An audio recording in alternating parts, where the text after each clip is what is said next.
অত্যাচারে আপনারে আজ প্রকাশের তব নাই সেই ব্যাকুলতা।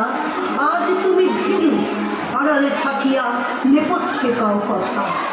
চোখে চোখে আজ চাহিতে পারো না, হাতে রুলি পায়ে মন।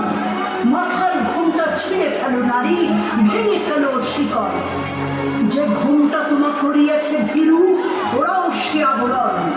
দূর করে দাও দাসীর চিহ্ন, যথাযথ আভরণ।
Shiva